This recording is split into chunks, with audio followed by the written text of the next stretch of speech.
Oi, eu sou Carlos Henrique Abud e o assunto do vídeo de hoje é o Stephen King.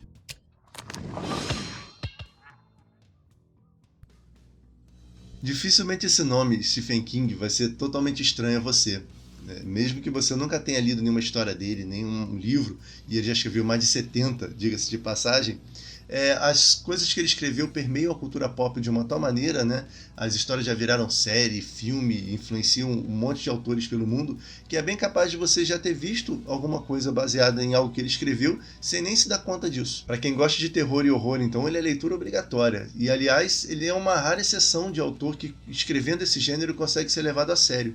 Isso é algo que não acontece muito hoje em dia, e muito menos antigamente, quando ele começou. Então a ideia aqui não é fazer um levantamento biográfico, falar minúcias sobre a vida e a carreira do Stephen King. Na verdade, o que eu pensei a princípio era fazer uma leitura comentada do trecho de abertura do livro It, A Coisa. Então ali tem alguns pontos que, se a gente refletir a respeito, a gente consegue extrair alguns ensinamentos, alguns aprendizados sobre o ofício de escrever. E enquanto eu estava me preparando para fazer isso, eu percebi que seria válido fazer alguns vídeos preliminares. Então, mais para frente eu quero falar sobre o estilo do Stephen King, o que faz dele um autor único, com uma voz que a gente consegue reconhecer bastando a leitura de alguns trechos. E no vídeo de hoje eu quero falar sobre o processo criativo do Stephen King, qual é o método que ele usa para poder começar e finalizar as obras. Para quem quer se aprofundar e estudar direto na fonte, o Stephen King tem um livro muito bom chamado On Writing, que eu acho que em português ficou sobre a escrita mesmo. E nesse livro tem um pouco de biografia, reflexões sobre o trabalho e muito material sobre a produção das obras em si. No livro tem uma passagem bem legal em que ele diz que as palavras são mágicas, que a escrita é um tipo de telepatia, porque ele escreve alguma coisa na casa dele e no futuro, talvez do outro lado do mundo, aquilo que ele escreveu vai se materializar na mente de outra pessoa. Então assim, não sei se isso tem alguma aplicação prática, mas eu acho bem interessante essa maneira com que ele encara a escrita como forma de expressão, como arte. Outra coisa que ele faz questão de deixar bem claro no livro, e agora sim eu acho que essa informação é fundamental para a gente entender como ele deu forma à voz tão distinta que ele tem, é que para ele a história é o chefe, é ela que manda. Então tudo que ele escreve, tudo que ele coloca na hora da escrita tem a ver com levar a história adiante. Então para ele a história é mais importante que o desenvolvimento dos personagens, que o diálogo, o cenário e por aí vai. Embora muitos autores não concordem com isso e prefiram valorizar outros aspectos, né, essa é uma visão válida. Não existe jeito errado de pensar a obra, existe o jeito que funciona para cada um. E outra coisa que ele enfatiza como fundamental para a formação de um escritor é a leitura voraz e constante. E nisso ele também é categórico. Quem quer escrever tem que ler. E muito. Agora, para mim, o conselho mais valioso que ele dá no livro em relação ao método de trabalho é esse aqui. Escreva com a porta fechada, reescreva com a porta aberta. E o que isso quer dizer? Para a gente começar a entender essa frase do Stephen King, a gente precisa pensar na agenda que ele impõe a ele próprio, quando ele começa um livro novo. Então, durante a produção, ele estabelece para ele uma meta de 2.000 palavras por dia, todo dia. E assim, em 3 meses, ele chega a 180.000 palavras.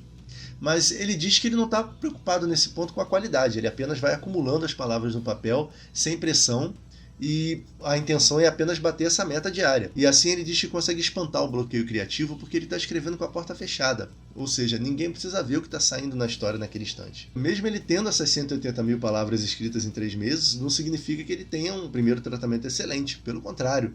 Ele diz que muitas vezes ele pega o texto e ele vê ali uma situação completamente caótica. Não necessariamente na ideia da história, na premissa, mas ficam muitas incongruências na trama, contradições, partes não tão claras assim. Obviamente, muitos erros de ortografia e gramática, diálogos travados e por aí vai, né? Mas a questão é que isso já era esperado. E o importante é que o primeiro tratamento já foi escrito e o livro já existe. E só existe porque foi escrito sem julgamento, sem pressão, só para ele, como eu disse antes. E aí, durante o segundo tratamento em que existe essa preocupação em lapidar a história, em melhorar aquilo que já foi escrito, é que ele vai mostrar o material para outras pessoas, principalmente para a esposa dele, que também é autora, e vai discutir sobre o ritmo da história, sobre o desenvolvimento dos personagens e outros fatores. E é por isso que ele diz que a parte da reescrita é feita com a porta aberta. Quando eu li sobre isso há alguns anos, eu experimentei escrever assim e realmente meio que ajuda a soltar os dedos ali na hora do trabalho.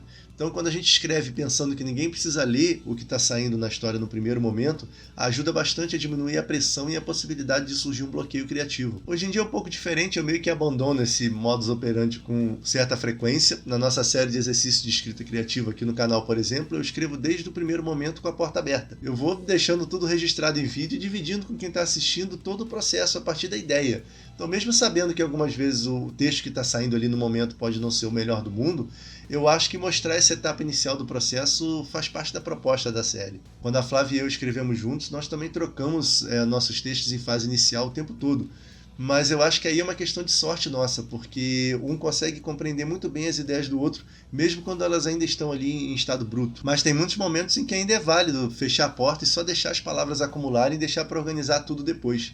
Eu tenho feito dessa maneira durante os NaNoWriMos e sempre deu muito certo. Então, se o seu texto está aí meio travado, se você está experimentando alguns momentos de bloqueio criativo, não custa nada dar uma chance aí para o Stephen King tentar emular o método de trabalho dele.